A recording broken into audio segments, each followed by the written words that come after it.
Hello বন্ধুরা, আসসালামু আলাইকুম। সবাই কেমন আছেন? চলে এসেছি আবারও দিশা এনজিওতে নতুন একটি নিয়োগ বিজ্ঞপ্তির ভিডিও নিয়ে। তো বন্ধুরা, কথা না বাড়িয়ে ভিডিওটি শুরু করি।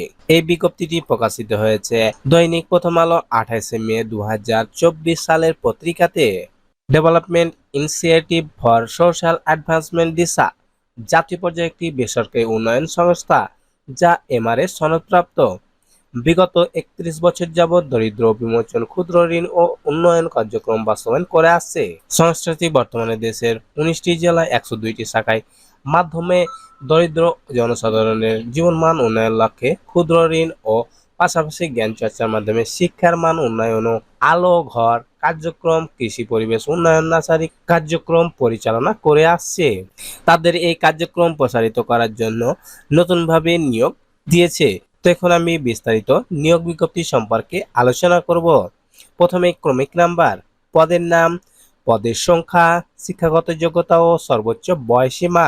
প্রশিক্ষণকাল ১ মাস, বেতন শিক্ষানবিশকাল ৬ মাস, বেতন ৬ মাস, স্থায়ীকরণের পর বেতন। তো ১ থেকে ৩ নাম্বার পদে মোট ৩০০ জন নিয়োগ নিবে। তো এখন আমি প্রথমেই ১ নাম্বার পদ সম্পর্কে আলোচনা করব। ১ number senior credit officer grade 3, শিক্ষাগত যোগ্যতা স্নাতকোত্তর বা মাস্টার্স পাস, বয়স ২৪ থেকে ৩৫ বছরের মধ্যে থাকতে হবে। প্রশিক্ষণকাল ১ মাস, বেতন হবে ১৯,০০০ টাকা। শিক্ষানবিশকাল ৬ মাস, বেতন হবে ২১,৫০০ টাকা। ৬ মাস পর স্থায়ীকরণ হলে বেতন হবে ২৬,২২০ টাকা। ২ নাম্বার ক্রেডিট অফিসার গ্রেড ১, শিক্ষাগত যোগ্যতা স্নাতক সম্মান ডিগ্রি। তো আপনাকে অনার্স অথবা ডিগ্রি পাস হতে হবে। বয়স ২৪ থেকে ৩৫ বছরের মধ্যে হতে হবে। প্রশিক্ষণকাল ১ মাস, বেতন হবে ১৮,০০০ টাকা।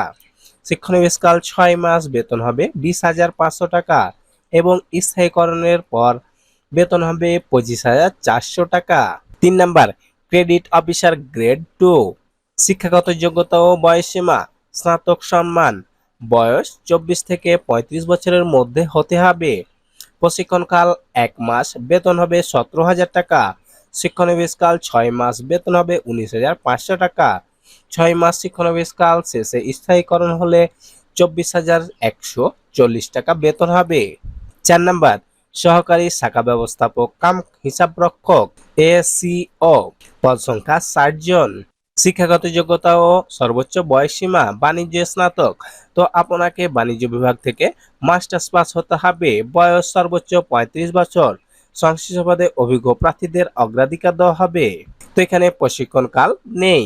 শিক্ষানবিশকাল ৬ মাস, বেতন হবে ২৪,০০০ টাকা এবং ৬ মাস পর স্থায়ীকরণ হলে বেতন হবে ২৭,৫০০ টাকা। স্থায়ীকরণের পর সংস্থার কর্মীদের জন্য কি কি সুবিধা রয়েছে তা এখন নিম্নে আলোচনা করব। সংস্থায় কর্মীদের জন্য পিএফ এ বিপরীতে ঋণের সুবিধা। স্থায়ীকরণের পর ৫ বছর পর থেকে গ্র্যাচুইটি, বছরে ২০ দিন সবেতন অর্জিত ছুটি।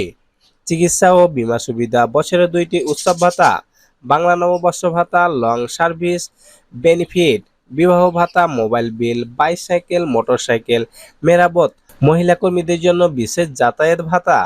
সবেতন ৬ মাস মাতৃত্বকালীন ছুটি। সবেতনে পিতৃত্বকালীন ৭ দিন ছুটি। বছরে ১২ দিন সবেতনে নৈমিত্তিক ছুটি।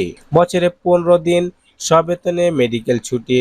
বদলিকালীন পরিবার সহ বাসস্থান, স্থানান্তর খরচ, স্ব মূল্যে আবাসন সুবিধা এবং অন্যান্য সুযোগ সুবিধা বিদ্যমান, যেমন কাজের মূল্যায়নের ভিত্তিতে বিভিন্ন ধরনের প্রণোদনা ও পদোন্নতি। আগ্রহী প্রার্থীকে শিক্ষাগত যোগ্যতার সনদ, সত্যায়িত কপি, জাতীয় পরিচয়পত্রের ফটোকপি, সদ্য তোলা ২ কপি পাসপোর্ট সাইজের রঙিন ছবি, বৈধ ড্রাইভিং লাইসেন্সের কপি প্রযোজ্য ক্ষেত্রে ও মোবাইল নাম্বার সহ দরখাস্ত আগামী ৩০/৬/২০২৪ তারিখের মধ্যে মানব সম্পদ প্রশাসন, দিশা, ই/১০ বর্ধিত পল্লবী, মিরপুর 11.5 ঢাকা ১২১৬ এই ঠিকানায় ডাকযোগে অথবা কুরিয়ার সার্ভিসের মাধ্যমে প্রেরণ করতে হবে। খামের উপর পদের নাম উল্লেখ করতে হবে। আবেদনের শর্তাবলী: ১ নাম্বার ক্রমিক নাম্বার ১, ২ ও ৩ নং নির্বাচিত প্রার্থীদের মাঠ পর্যায়ে দায়িত্ব পালনের জন্য অবশ্যই বাইসাইকেল অথবা মোটরসাইকেল ব্যবহার করতে জানতে হবে। ২ নাম্বার নির্বাচিত প্রার্থীদের যোগদানের সময় ফেরতযোগ্য জামানত বাবদ ১, ২, ৩ নং ক্রমিক উল্লেখিত প্রার্থীদের ১০,০০০ টাকা এবং ৪ নং ক্রমিকে প্রার্থীদের ১৫,০০০ টাকা জামানত দিতে হবে। ৩ নাম্বার, ক্রমিক নং ৩ নির্বাচিত প্রার্থীদের দায়িত্ব পালনের জন্য অবশ্যই মোটরসাইকেল ব্যবহার করতে হবে এবং বৈধ ড্রাইভিং লাইসেন্সধারী হতে হবে। উক্ত পদে নির্বাচিত প্রার্থীদের মোটরসাইকেল ঋণ প্রদান করা হবে এবং প্রতি কিলোমিটার ৪ টাকা বাবদ হারে জ্বালানি প্রদান করা হবে। ৪ নাম্বার, যোগদানের সময় সকল পদে নির্বাচিত প্রার্থীদের নন জুডিশিয়ালি স্টাম্প নির্ধারিত নিশ্চয়তা দানকারী কর্তৃক নিশ্চয়তা দিতে হবে, যিনি প্রয়োজনে প্রার্থীর সকল আর্থিক দায়-দায়িত্ব বহন করবে। ৫ নাম্বার, কোনো ধরনের মামলায় জড়িতদের আবেদন করার প্রয়োজন নেই। বিশেষ দ্রষ্টব্য: নিয়োগ সংক্রান্ত যেকোনো সিদ্ধান্ত সত্ত্ব পরিবর্তন ক্ষমতা সংস্থা কর্তৃক সংরক্ষণ করে। তাদের ওয়েবসাইট disabd.org-তে আপনি প্রবেশ করে বিস্তারিত বিজ্ঞপ্তি সম্পর্কে জানতে পারবেন। তো বন্ধুরা, আজকে এ পর্যন্তই। দেখা হবে কোনো পরবর্তী সার্কুলারে। এই ভিডিওটি সম্পর্কে যদি কোনো তথ্য বা মতামত থাকে কমেন্ট করবেন, ইনশাল্লাহ উত্তর দেব।